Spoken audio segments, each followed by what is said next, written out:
A very warm welcome to one and all listening to my video. I'm Kavanmati studying electrical and electronic engineering final year. And today I'm going to present you about vector control of induction motor. And what are all the concepts you are going to see in this video is about the introduction to the induction motor and what are all the types of induction motor and the difference between the synchronous speed and also about the slip and what is the difference between the vector control and the scalar control and something deep about the vector control, Clark Park transformation and types of vector control, and also about the salient features of the vector control. So let's move into the video. So first we will see what is meant by an induction motor. So if you see, there are two types of motor and there are two types of AC motor. One is the induction motor and another one is the synchronous motor. The difference between these two is just the speed. An induction motor will run in a speed less than synchronous speed, and the synchronous motor will run at a speed equal to the synchronous speed. So let's see why this happens in an induction motor and the principle of an induction motor. So when we are giving an AC supply to the stator of an induction motor, it will produce an alternating current, and this rotating field is known as the RMF, rotating magnetic field, and the speed of this RMF is known as the synchronous speed. So due to this RMF, there will be a relative velocity speed between the RMF and the stator and the rotor of the induction motor, and it will produce some induced EMF in the rotor also due to the Faraday's law of electromagnetic induction. And due to this, what happens means the rotor will also produce an rotor current, rotor current which will oppose the cause produces it. So due to this, the rotor will run lags behind the RMF speed, and it will try to catch the synchronous speed, but it will never catch the synchronous speed. So it never succeeds in catching up the synchronous speed. So this is the basic working principle of an induction motor, and as it is running less than the synchronous speed, it is also called as an asynchronous motor. So let's see about its types. So based on the supply and induction motor is divided into motor. And if we see about there are two. One is the squirrel cage motor and another one is the slip ring motor. These two. If we see in slip ring induction motor, the conductor bars are in the straight line.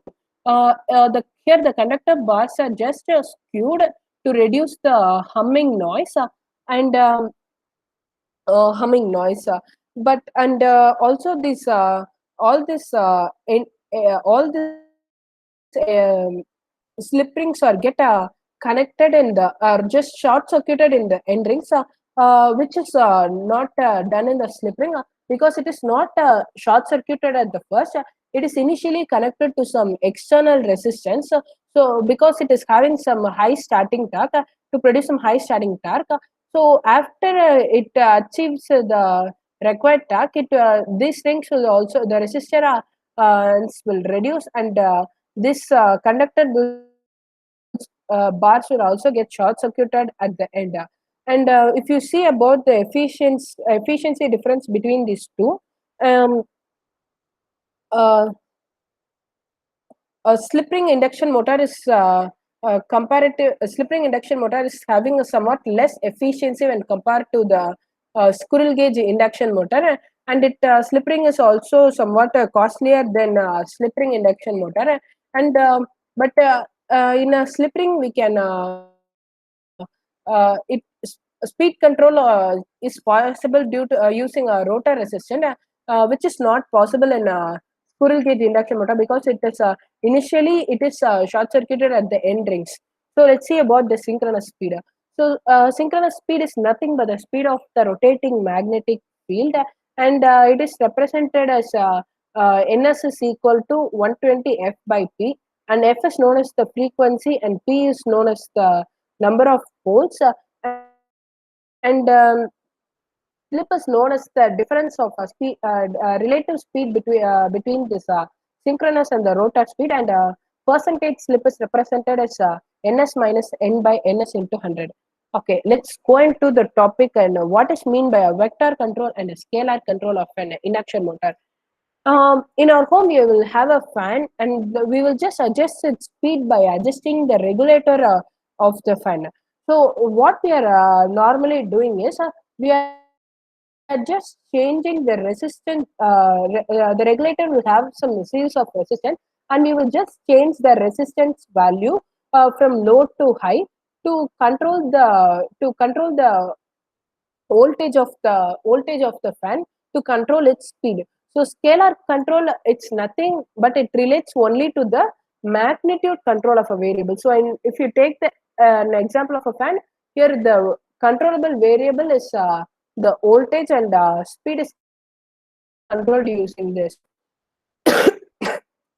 Excuse me. And vector control is nothing but using both the magnitude and also the direction vectors. And uh, vector control here, as from the book, they are saying vector control implies that an AC motor is forced to behave dynamically as a DC motor by the use of a feedback control. So this is main. And so as it is controlled by using the field control, this vector control can also be named as a field oriented control. And if you can ask me why we are using a vector controlled superior over a scalar control, because in a scalar control we are just controlling a variable using only its magnitude. So it will create some inherent coupling effect because both the torque and the flex are functions of voltage. So this will result in some sluggish response, and it is prone to some instability because of the harmonics. But in a vector control, this vector control decouples this effect.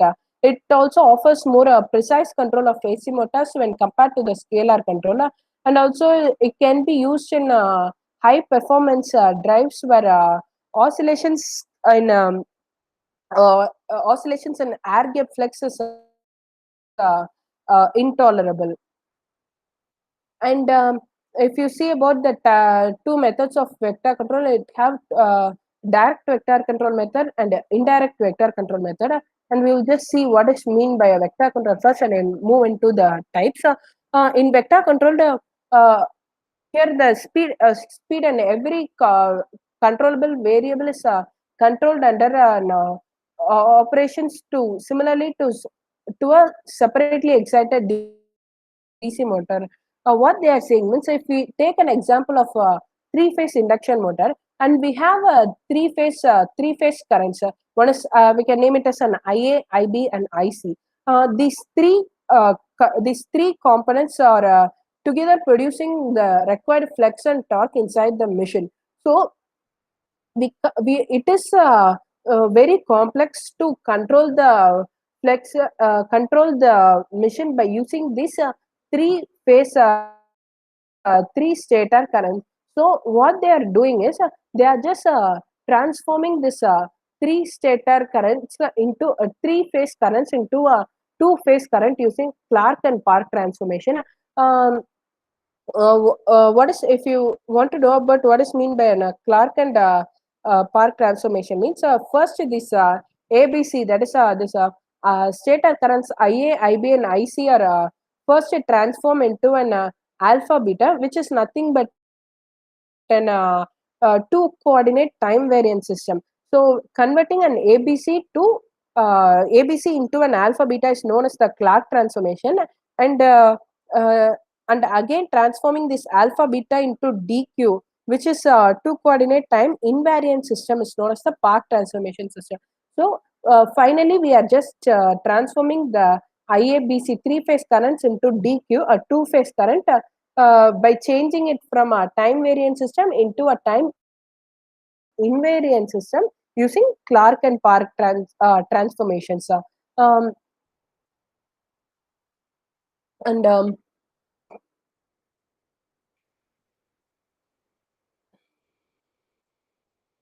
And if you see, if you ask what is the need of the transformation means, the analysis of three-phase circuits will get complicated.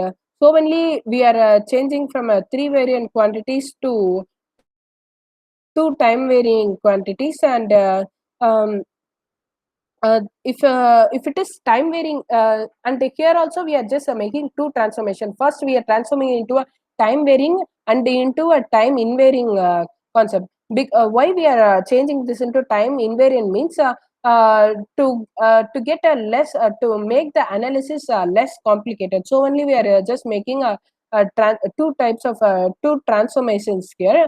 And that's all about this transformation control. And and the final two phase currents are just the flux producing. One is the flux producing component ID, and another one is the torque producing components IQ. So here you just see here the IA, IB, and IC is now changed into two alpha and beta, a static current time varying components. And here in Park transformation, they are just changing this alpha and beta into DQ. It's a time invariant component, which is a dynamic